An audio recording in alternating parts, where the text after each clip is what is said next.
Jai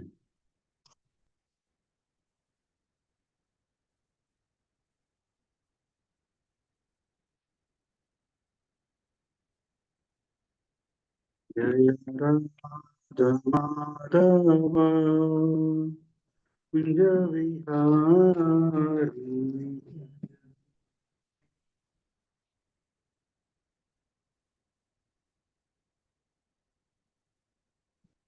Jaya Gopi Jana Vrindavan Giridharadhari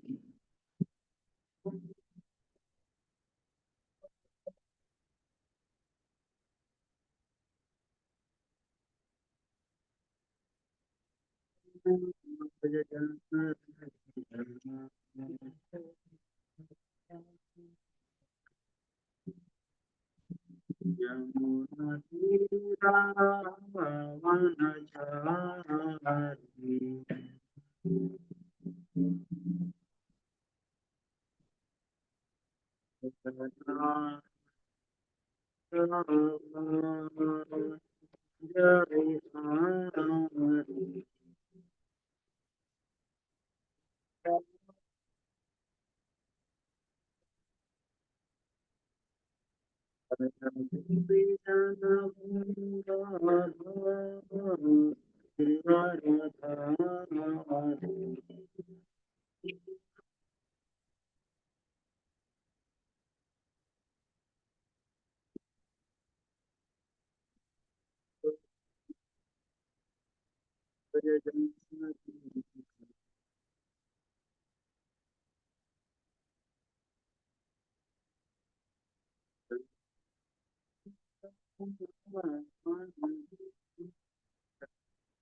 Hare Rama, Hare Rama, Rama Rama, Hare Hare.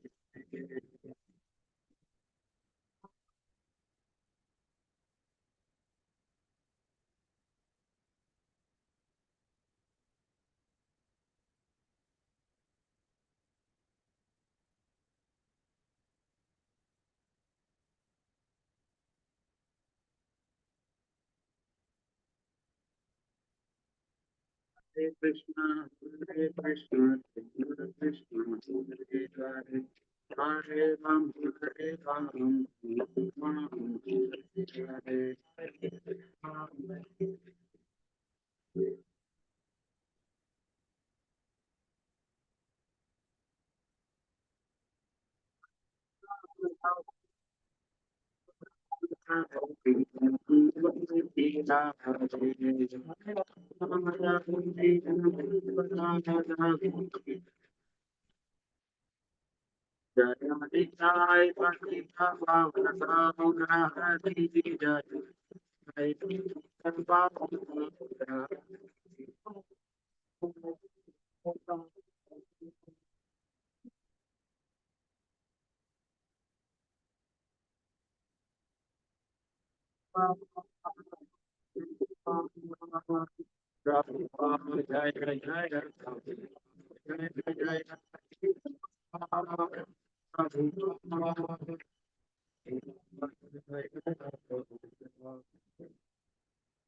Bhagavate Vasudevaya. Om Namo Bhagavate Vasudevaya. ॐ नमो भगवते वासुदेवाय नारायणं नमस्कृत्य नरं चैव नरोत्तमं देवीं सरस्वतीं व्यासं ततो जयमुदीरयेत् नष्टप्रायेषु अभद्रेषु नित्यं भागवत सेवयात् भगवती उत्तमश्लोके भक्तिर्भवति नैष्ठिकी कृष्णाय वासुदेवाय देवकी नन्दनाय च नन्दगोपकुमाराय गोविन्दाय नमो नमः। Hare Krishna, reading from Srimad Bhagavatam, Canto 4, Chapter 8, text number 38. 4.8.38. Nunam Bhavan Bhagavato Nunam Bhavan Bhagavato Yo Yo Yo Yogacha Paramesthinaha Yogacha Paramesthinaha Yogajna Yogajna Paramesthinaha Vidudan Atate Vinam Vidudan Atate Vinam Hitya Jagato Kurvat Hitaya Jagat Kurvat Akravat Nunam Bhavan Bhagavato Yo Yogajna Parameshtinaha Vidudan Atate Vinam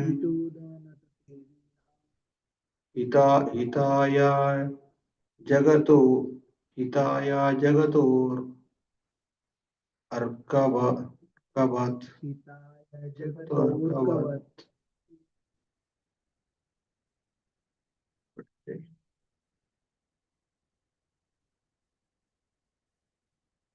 Nunam Bhavan Bhagavato Bhajaha Parameshinaha Vidudan Atate Vinam Hitaya Jagatorkavat. Translation and Bhagavad Vaishnava Receiver Vedanta Swami Srila Prabhupada Ki Jai. My dear Lord, you are a worthy son of Lord Brahma and you travel playing on your musical instrument, the Veena, for the welfare of the entire universe. You are like the sun which radiates in the universe for benefit of all living entities, all living beings. Purport. Dhruva Maharaj, although a young child, expressed his hope that he might be offered the benediction of the kingdom which would exceed in opulence those of his father and grandfather. He also expressed his gladness that he had met such an exalted person as Narada, whose only concern was to illuminate the world like the sun, which rotates all over the universe only for the purpose of benefiting the inhabitants of all planets. Narada Muni travels all over the universe for the sole purpose of performing the best welfare activity for the entire universe by teaching everyone how to become devotee of the Supreme Personality of Godhead. Thus, Dhruva Maharaj felt fully assured that Narada Muni could fulfill his desire, even though the desire was very extraordinary. The example of the sun is very significant. The sun is so kind that he distributes his sunshine everywhere without the consideration. Dhruva Maharaj requested Narada Muni to be merciful unto him. He pointed out that Narada travels all over the universe just for the purpose of doing good to all the conditioned souls. He requested that Narada Muni show his mercy by awarding him the benefit of his particular desire. Dhruva Maharaj was strongly determined to fulfill his desire, and it was for the purpose that he had left his home and palace. I repeat the translation one more time.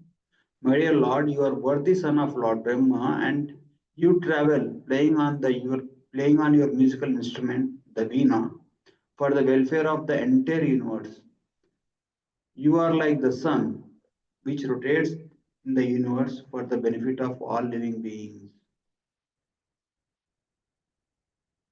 ओमज्ञानातिमिरान्धस्य ज्ञानाञ्जनशलाकया चक्षुरुन्मिलितं येन तस्मै श्रीगुरवे नमः श्रीचैतन्यमनोभीष्टं स्थापितं येन भूतले स्वयं रूपा कदा मह्यं ददाति स्वपदान्तिकम् वन्देऽहं श्रीगुरो श्रीयुतापदकमलं श्रीगुरोन् वैष्णवांश्च श्रीरूपं साग्रजाताम् सहगना रघुनाथान्वितं तं सजीवं साद्वैतं सावधूतं परिजनसहितं कृष्णचैतन्यदेवं श्रीराधाकृष्णपादान् सहगना ललिता श्रीविशाखान्वितं च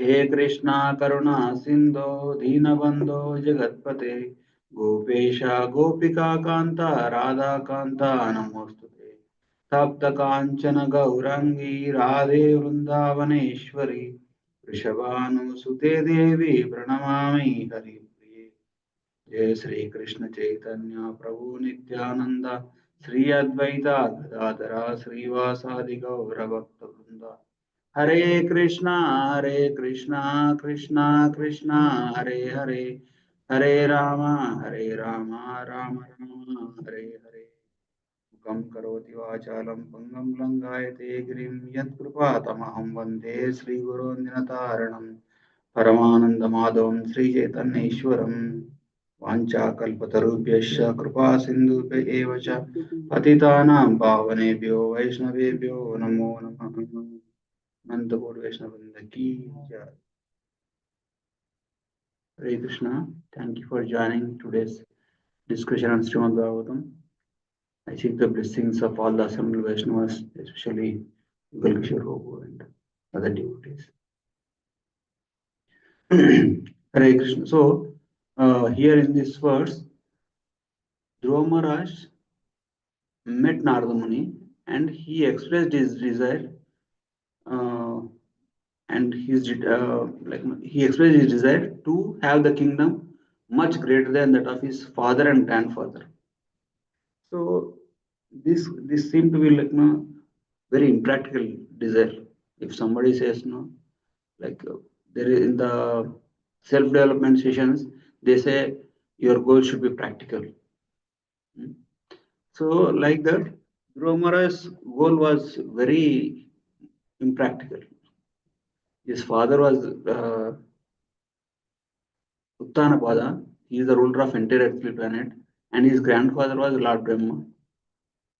And out of maybe like childish nature, he decided to have this kingdom much greater than that of his grandfather.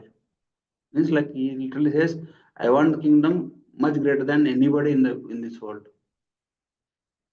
Like if you say kids, they may just throw a number like that, and if if you would have expressed that desire to anybody, even that yesterday Rohan was saying, right, they would have what is this? It's not possible. But Lord has Krishna with Krishna, and everything is possible. So we saw right the episode of Kardamuni. Kardamuni was just meditating and Devahuti was serving him nicely for long years. After getting married also, they forgot to spend their family life. They like the wife and husband newly married. They should have spend their personal time, right? But they forgot that also. Kardamuni was fully absorbed in Krishna consciousness and Devahuti is fully absorbed in serving him. And one day Kardamuni little bit uh, saw her, and her condition was very pathetic. Like her total body has changed. She was so beautiful when she arrived to the ashram, but now her hair is gray and she is weak and like, body was deformed. But still, she was not complaining. She was serving him nicely.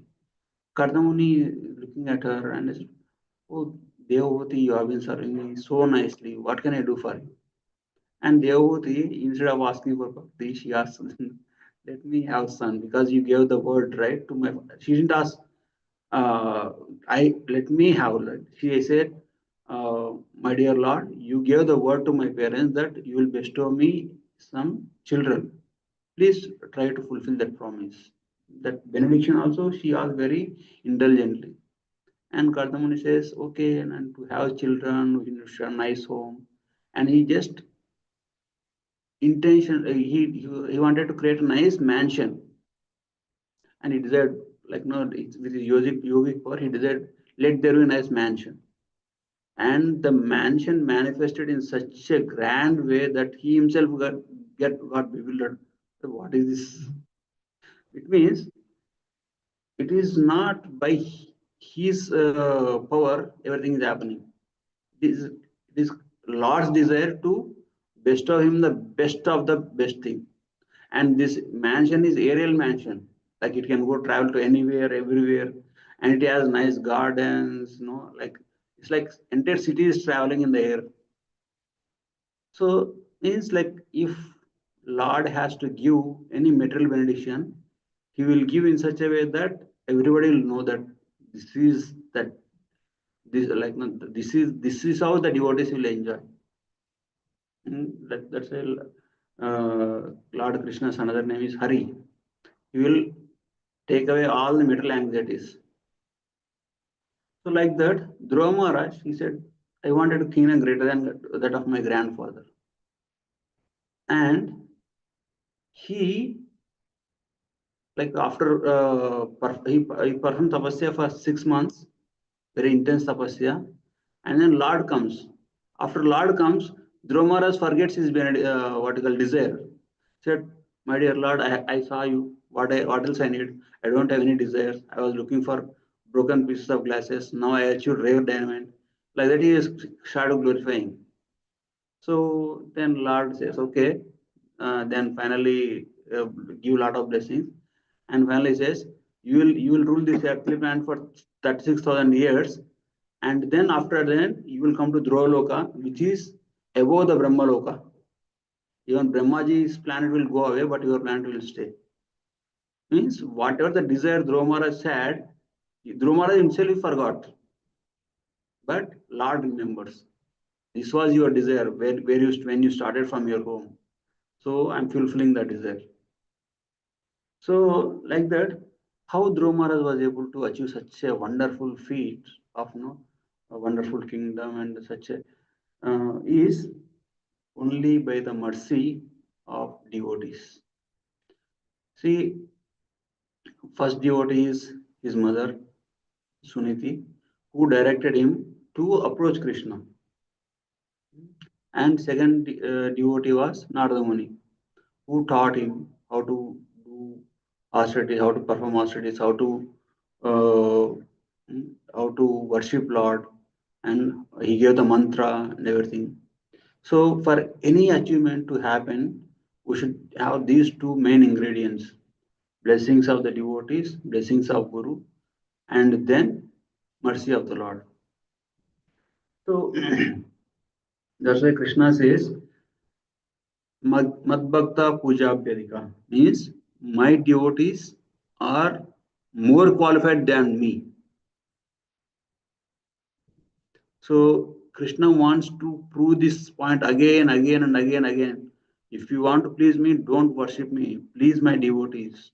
Please worship my devotees. That's why Prabhupada started, okay, every day, every morning you start your morning with your Samsara Davanala. That is nothing but worshipping of Guru.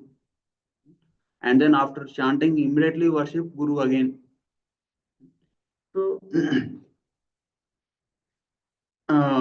we have many examples. Even Srimad Bhagavatam also stresses the point how if one pleases devotees, he will have ultimate benediction. So we have the example of Bali Maharaj and Lord Indra. After Samudra Mantran in Bali Maharaj's team, the Asuras, the demons, they were cheated of the nectar and they were killed. And Shukracharya revives them, and then um, and but Indra got nectar. Indra got heavenly planets. He was nicely enjoying. So Shukracharya revives the demons, and Shukracharya empowers them. Okay, now you perform this yajna, and Balimara performs such a yajna, and he gets so much of power that looking at him himself, Indra gets frightened, and then he uh, fled away. He didn't even offer a bat like a fight. So after Bali Maharaj gets the kingdom, Bali Maharaj was very careful. See, I was dead and I was totally lost. We are weak. We are like we don't have any power. How come I was able to get this stage? Only by the worship of Guru, worship of Brahmanas, and worship of Lord Hari. So he regularly, every day, performing sacrifices to please the Lord Hari, and then regularly worshipping Guru, and regularly giving lot of donations to Brahmanas. And then, but Indra was totally, like homeless. He was wandering here and there along with his wife and other demigods. Uh, so, like they felt like nobody can now uh, overcome Bali Maharaj. But Aditi, the wife of Indra, sorry, mother of Indra, she became very compassionate on Indra's situation. He's supposed to be a god. He's supposed to be uh, king of heaven, but now he is wandering on the roads, homeless. Huh? So, because they are homeless, because they are fearful, like if we settle down somewhere, uh, this these asuras will find out and they will attack. So they are in constant fear. And Aditi approached her husband, and then and she performs this the payorata, and finally Lord Lord appears, and Lord says, "Okay, I know your desire. It is, but it is very difficult to do anything with Bali Maharaj because he is so powerful. He has regularly worshipping yajna, like regularly doing yajnas means worshipping me, and regularly worshipping Guru, and regularly worshipping the Brahmanas. There is no force. Even I can't do anything, but I will do something. That's how Lord tricks. Like he becomes as a Vaman Dev, and because he wanted to fulfill the desire of Aditi, so that's how he goes to Bali Maharaj, and Bali Maharaj, looking at the beauty of Vaman Dev, he wants to give something, and Shukracharya comes and says, "Don't give." And if Bali Maharaj would have listened to Shukracharya, it is not possible for even Lord Hari also to take away. But knowing that Lord Hari, out of his out of his devotion towards Krishna, Bali Maharaj says, whatever it may happen, I wanted to serve Lord. And this angers Shukracharya. Shukracharya gave him curse. You will lose everything. So he displeased Guru. Immediately he lost everything. But Lord never takes away everything, but he gives the Sutal Loka. So, like that, even like in the episode of Ambarish Maharaj, uh, Brugumuni, he actually offends Ambarish Maharaj, and when Lord Chakra is after him, he goes to everywhere, give me protection, give me protection. Finally goes to Lord Krishna also. Krishna says, "Oh Bhrugu, I am sorry, I can't help it. You offended my devotee, and this is beyond my jurisdiction. If you want to get protection, you have to go to my devotees only." So Lord again and again, he was giving the hint that worshipping my devotees and pleasing my devotees is way greater than my worship. So even somebody asks, okay, Prabhupada, you are saying worshipping the devotee is greater than the worshipping Lord. Then demigods are devotees of Lord. Then we can worship demigods. And Prabhupada says, yes, you can worship demigods with the understanding that demigods are the devotees of the Lord. That is allowed. They are devotees or servants of the Lord. That is allowed. Hmm? So like that. Uh, uh, in Srimad Bhagavatam, Krishna presented like this aspect of worshipping, pleasing, and serving devotees as the highest thing. And next, when it comes to Chaitanya Charitamrita, Chaitanya Mahaprabhu's Leela, Chaitanya Mahaprabhu also stressed this point, pleasing his devotees with respect to he especially when he has to take when you want to go to South Indian Yatra. He is the supreme personality of God. He's an independent. He's Swarat. He can make decisions on his own. But he doesn't do that. He goes to devotees and asks the devotees, "This is my desire. I wanted to go to South India to find out my brother." Actually, his main intention was to go and give mercy to all the South Indian people. But the devotees, they don't want they don't want to feel separation from the Lord. So they are telling, okay, this festival is coming, you can go after that festival. After that festival is done, Mahaprabhu comes and asks the devotees, now I want to go to South India. They say, oh, this festival is coming nearby only. Very few more weeks. After that you will go. Like that, many months passed away. And Mahaprabhu was patiently coming and asking, can I have you? Can I go now? Can I go now? So finally, devotees, okay, okay, uh, okay, my lord, like please take a servant like that. They sends Kalakrishna Das with Chaitanya Mahaprabhu. So means uh, the the opinion of the devotees, Mahaprabhu actually gives a great importance.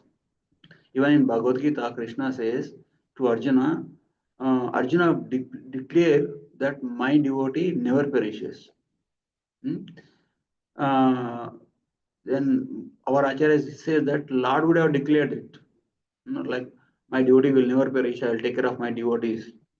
But here Lord is asking Arjuna to declare because Lord may break his promise. Just in the case of Bhishma Dev, Lord broke his promise if took a weapon. But he will not, he will make sure that devotee's promise will never get broken. Devotees, that's why blessings of the devotees has more power than the Lord himself. Of course, there is nobody more powerful than the Lord, but Lord wants to put his devotees first. That's why if you have the blessings of Guru, if you have the blessings of a devotee, then Lord will become much closer to us than much closer to that person than somebody who is worshipping him directly. So that's why Krishna says personally in uh, Adi Purana that worship of my devotee. He who says is my devotee is not my devotee, but he who says is a devotee of my devotee is actually my devotee. That is a quotation from Adi Purana. So like that, Lord again and again, Krishna again and again stressed on the importance of the blessings and the service of the devotees. So, like there is one nice, like even the Prahlad Maharaj also, when Narsingadev appears to Prahlad Maharaj and he after killing Hiranyakashipu, uh, Narsingadev gives to want to give some benediction to Prahlad Maharaj. Narsingadev asks, Prahlad, you ask me anything, I will give whatever you want. And Prahlad initially says, I don't want anything. But he says, look, ask for my satisfaction, please ask something. And Prahlad Maharaj asks, Nijadasya Yogam. I just wanted the service of your devotees. He didn't ask, I wanted to serve you personally. He asked, I want to serve your devotees. So like that, uh, again and again, the service of the devotees is given a great importance. So, and the recent times, one more greatest of the person devotees is Kulashekar Alvar. Kulashekar Alvar life is full of inspiration to do bhakti, to worship the devotees. No? So Kulashekar Alvar, is born in royal family. Is called the Cheda dynasty. The he is a king in Cheda dynasty, and their capital is Travancore. It's the south of Kerala. So Kulashekar Alvar, Kulashekar Alvar's parents, his father's name is Dridhavrata.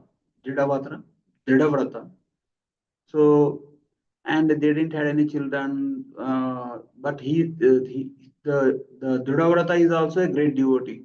They used to, even though they are kings, they used to rule the kingdom, thinking that they are mere servants of Krishna, and every day, morning and evening, they go to temple, and then Ananta Padmanabha Swami temple, and Padmanabha Swami temple, and then give them the report. So, keeping themselves as a servant. So, and they didn't had any children. So with they intensely performed devotional service to the Lord, and finally they got Kulashekar Alvar as their son. And King Kulashekara is said to be the incarnation of Kaustuba gem. Like, what is the distinction between a Vishnu Parshad and Vishnu is the Kaustuba gem and Srivasa mark. Only the difference that a person, like a resident of Vishnu Loka and Vishnu, is the Kaustuba gem and Srivasa mark. So, so it is said that Kulashekar Alvar was the incarnation of this Kaustuba, and this Kulashekar Alvar becomes the king of this Cheda dynasty, and and he also acquires Chola and Pandya dynasties also, like they are like entire South India, and by very childhood he was such an intense devotee. Like he said that. Fanatic devotee means like is a mad, like somebody says staunch name, like crazy devotee. So like he's fully always meditating on Krishna and fully dedicated his life. His his mind is totally absorbed in Krishna conscious. So after becoming the king, he was very effective king. Everybody, even the people, poor people, they like uh, King Kulashekara, so that they are fearless. If anything happens, King Kulashekara will take care of us. And wealthy people also very much liking Kulashekara Alvar, because they know that, and they get a lot of inspiration from him, and they have been spending whatever the wealth they have in service of the Lord, because he is a great devotee. And everybody, the ministers, everybody, there is not even one person who actually doesn't like Kulshekar Avalur, because he has such a highly intellectual person, highly like even the diplomacy, he is very expert in it, everything. And he's such an expert that he know how to deal everything precisely to the point and effectively, and everybody was pleased with him. So, but but the King Kulashekara's heart is at the always towards the Lord. He, like, even though everything is well, he has opulent kingdom, no rivalry, no enemies. Still, he always used to think, no, I wanted to go to Tirupati to worship Lord Venkateshwara. I want to go and stay there only. His kingdom is not giving me any happiness. And some days he used to say, I wanted to go to Madurai and stay worshipping Lord Varadaraj. And then sometimes he used to come with another proposal saying that I wanted to go to Sri Rangam and so that I can worship Ranganath and I want to stay there only. And his ministers were very much worried.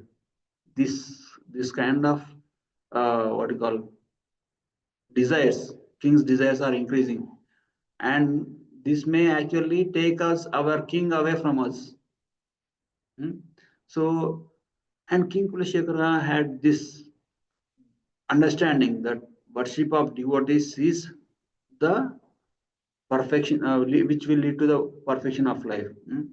So, regularly King Kulashekara used to go to temple. So, with a lot of paraphernalia to worship the Lord. So, on his way to temple, if he sees any devotee coming towards him, he will stop going to temple and he start worship, uses all the paraphernalia to worship the devotee. And then he takes the devotee and keeps him in his palace, and then he serves him like he puts him on his throne, he serves him nicely. That's how he is very much satisfied. And and this is a daily routine. Like any devotee comes to him, he worships the devotee, and he doesn't even like instead of going to temple, he engages in service of the devotee only. It is said that serving a pure devotee for one day is equivalent to serving the Lord for 60,000 years. So, means serving the pure devotee has such a great benediction. Like such a like, disproportionately what do you call it? Higher results. Okay. So King Kulishekara was very much into service to the devotee, and he wanted to take association of devotees more and more and more, and his desire to give up this kingdom and go and serve the devotees is increasing day by day, and he is daily putting different proposals. I will go like this. I'll be like this, and this is giving a lot of tension to the ministers. So, and in this area that where King Kuleshekara was ruling, there the Sri Sampradaya is very prominent. So, and the Sri Sampradaya devotees, like now, there is one wonderful deity in the palace where only King Kuleshekara and the devotees, like the saintly personalities, will have access. So, understanding the mood of King Kulshekara, these ministers they actually invited lot of devotees to come and stay in the kingdom, so that whenever anything goes out of control, they are there to protect the kingdom. So they thought one thing: this unnecessarily our king is becoming too much spiritual. He's becoming great, like no, he's becoming unnecessarily. He's becoming like no, he's like fanatic devotee. Hmm? So it is better we do something to break his faith on the devotees. So they devised a plan. Okay, see the devotees, all the devotees, they go to worship his deity in the palace. And this deity has wonderful necklace, very costly and very beautiful necklace.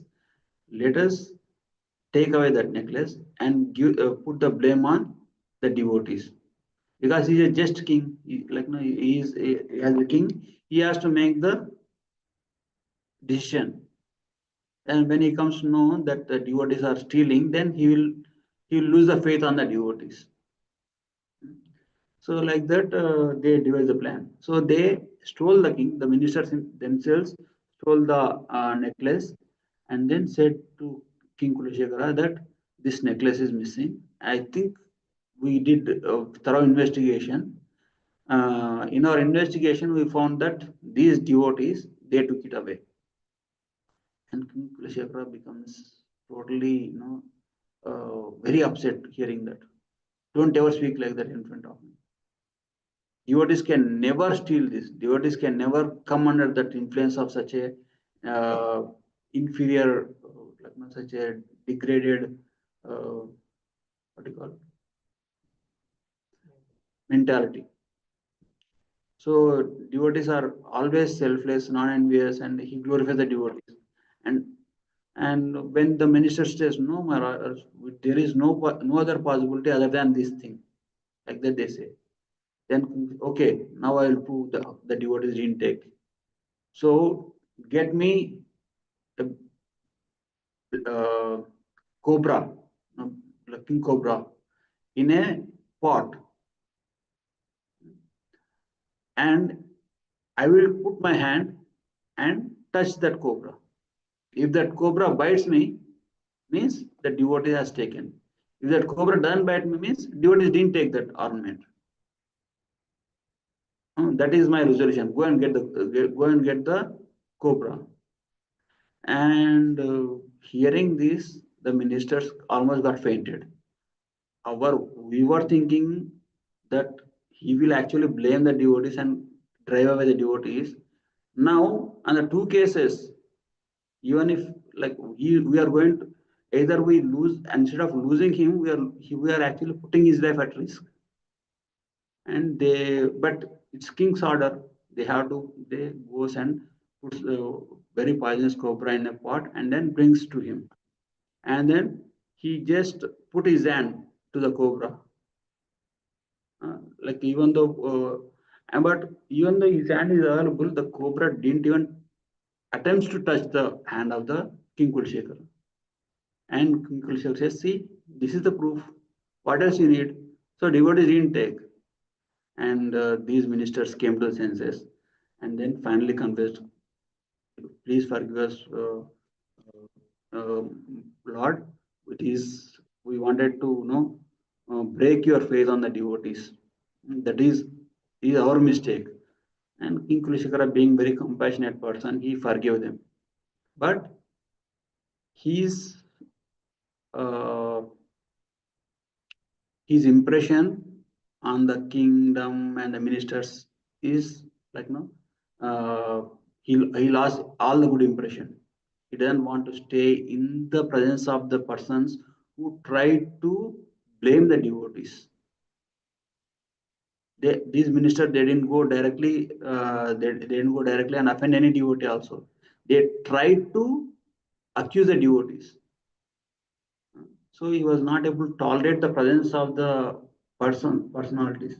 At the same time, he doesn't want to punish them also. So finally, what he did, he actually brings his son. He makes them the king, and then he goes to Srirangam. So he goes to Srirangam and he stays there, and he does his bhakti, and then finally he at the age of 67 he leaves the planet. And then it is like King Kulashekara's samadhi is next to Rajagopala Swami, the deity which King Kulashekara worships. The samadhi is close to Rajagopala Swami. And the Rajagopala Swami, then later named as Rajagopala Swami Kulashekara Perumal Temple. The temple is called as Rajagopala Swami Perumal Temple, King Kulashekar Perumal Temple. Means it is said that Lord likes that his name associated with devotees. Krishna, when somebody calls Krishna Bhagavan, he doesn't like it very much.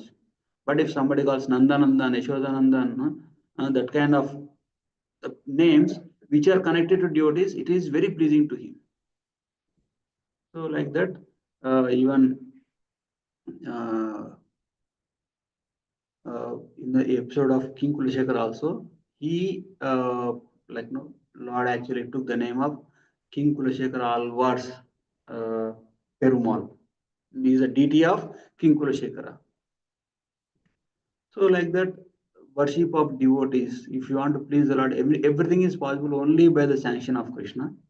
And if you want to get any sanction from Krishna, just only trick is serve Guru and Vaishnavas.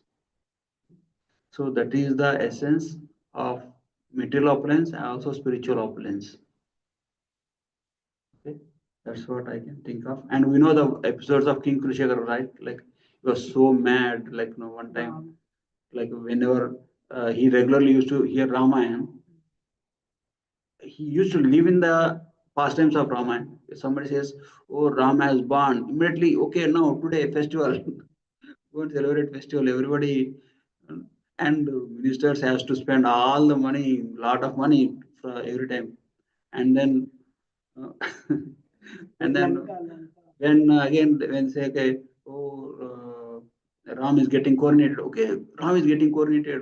Again one more festival, and then and Lord is going to uh, forest, no, like that time's sad thing, and then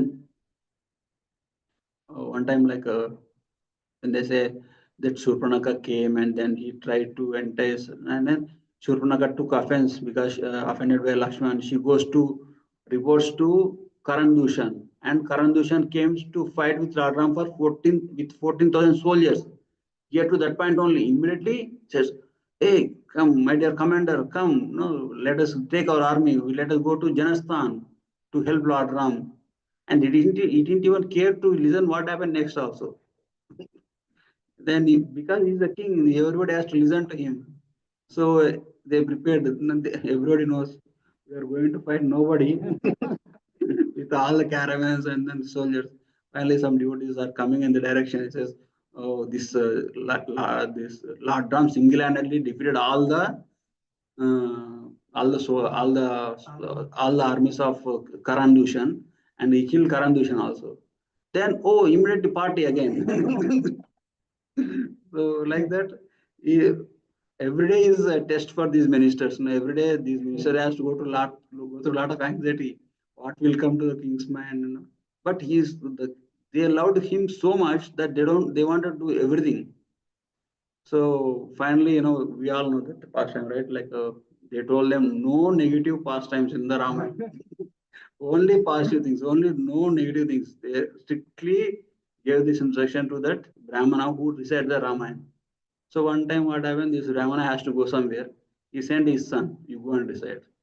And this son doesn't know. He started reciting, Ram went to, and then Ravana came. Immediately all the ministers, hey, what is this person? What is he doing? They try to sign him. No, no, no, don't tell like that. But he doesn't know why these people are saying. So he kept on narrating and finally said, Ravana took Mother Sita away to Lanka. He immediately jumped and said, now I'm going to kill that Ravana. So take all the armies like that. He goes to Lanka. He goes to the tip of the, like where the ocean. And then like he says, and the army is standing on the shore. We don't want to get into the ocean. What will we do to get into the ocean? But King Kujar was so mad, he started walking into the ocean. So finally, Lord Ram, Lakshmana, and Sita comes and then tells to Kulshekar that no, I defeated Ravana, and Ravana's entire dynasty is destroyed. And you see, Mother Sita is here only. You be at ease. Then immediately Kulshekar comes out and no, Lord Ram has defeated Ravana. One more party like that. So every time, this minister has a hard time with his King Kulshekara's devotion. So that's why they wanted to tone down this spiritual aspect. So that's a wonderful pastime of King Kulshekar. Okay. Yeah. Anything to add?